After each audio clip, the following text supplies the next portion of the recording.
सकाळ। तर चला शिल्पा साळुंखे यूट्यूब चॅनलवरती आपल्या सर्वांचं पुन्हा एकदा मनापासून मी स्वागत करते। तर बऱ्याच दिवसांनी मी ब्लॉग चालू केलेला आहे। तर शेतकरी जोडीचे ब्लॉग आहेत, नक्की कंटिन्यू करा।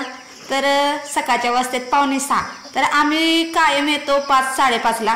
कारण ह्या वेळेस आता 2-4 वेळा आम्हाला बिबट्या दिसला सकाळ सकाळी, त्यामुळं भीती वाटते। आणि भीतीचं वातावरण जास्त करून आहे, जिकडे तिकडे बिबट्यांचं म्हणजे चालूच आहे। इथं बिबट्या दिसला तिथं काय झालं, हानी पण होत्या। आमच्या वाटे गावात बकरी पण 8-9 बकरी बिबट्यानं म्हणजे खतम केली तर मारली तर त्यामुळं भीती वाटते सकाळ सकाळी यायची। तर बघा शेळींना इकडे एका साईडला केले आणि इकडून बांधीव जनावर केले। पहिला आपला ओपन गोटा होता, आता ओपन गोटा बंद केलाय आणि बांधीव गोटा केलेला आहे।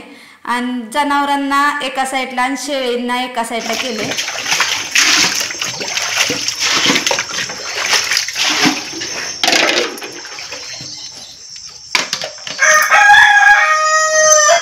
तर चला ह्या गाईचं दूध काढायचं आहे आता आपल्याला।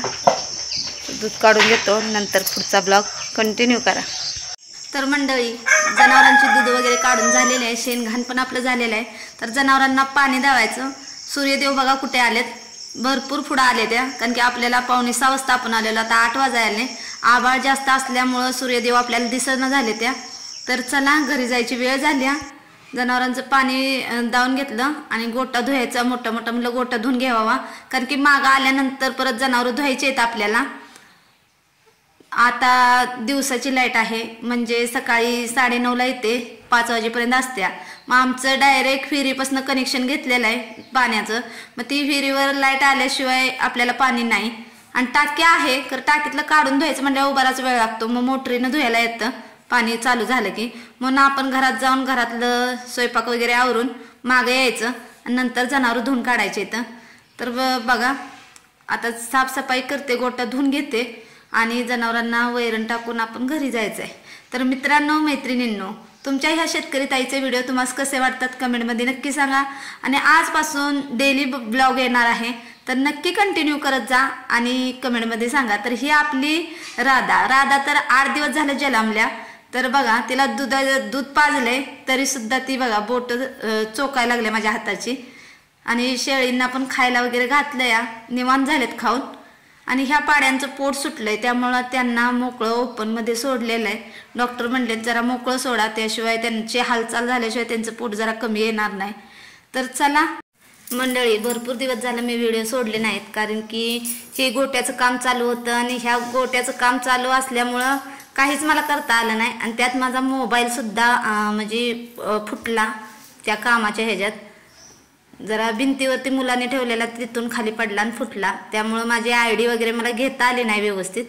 आणि हा बघा साबण आपल्याला खाद्यामध्ये भेटलेला आहे। तर चला कारभारी बाहेर जाऊन उभा राहिले त्या, जावं।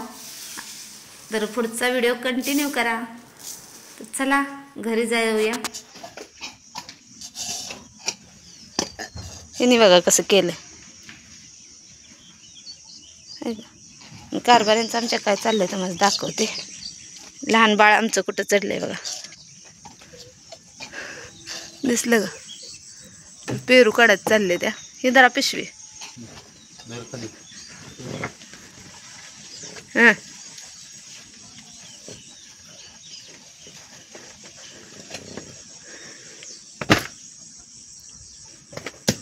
खाली पडला, तुम्हीच टाकला नाही सरळ। हा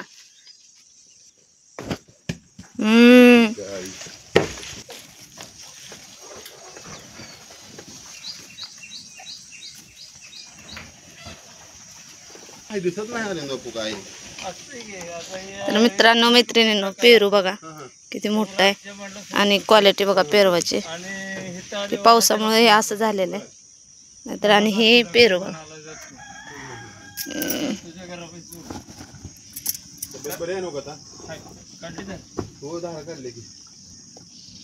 तर या पेरू खायला। आणि आमच्या वाघ्यानं लाडून बघा कसं करून टाकलंय, दारकुमी एकत्र करून ठेवलेला सगळा विस्कटून टाकलाय।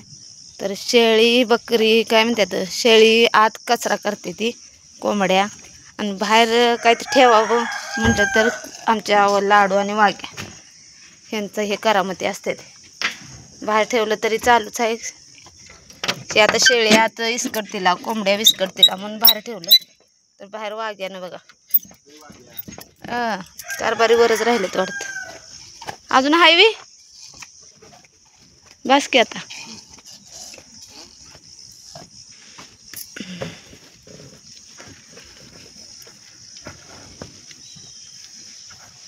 कारभारी तर बारक्या बाळानं उडी मारली. तर पेरवीचं झाड बघा आमचं आमच्या सासऱ्यांनी लावलंय आणि पेरू आम्ही खातोय.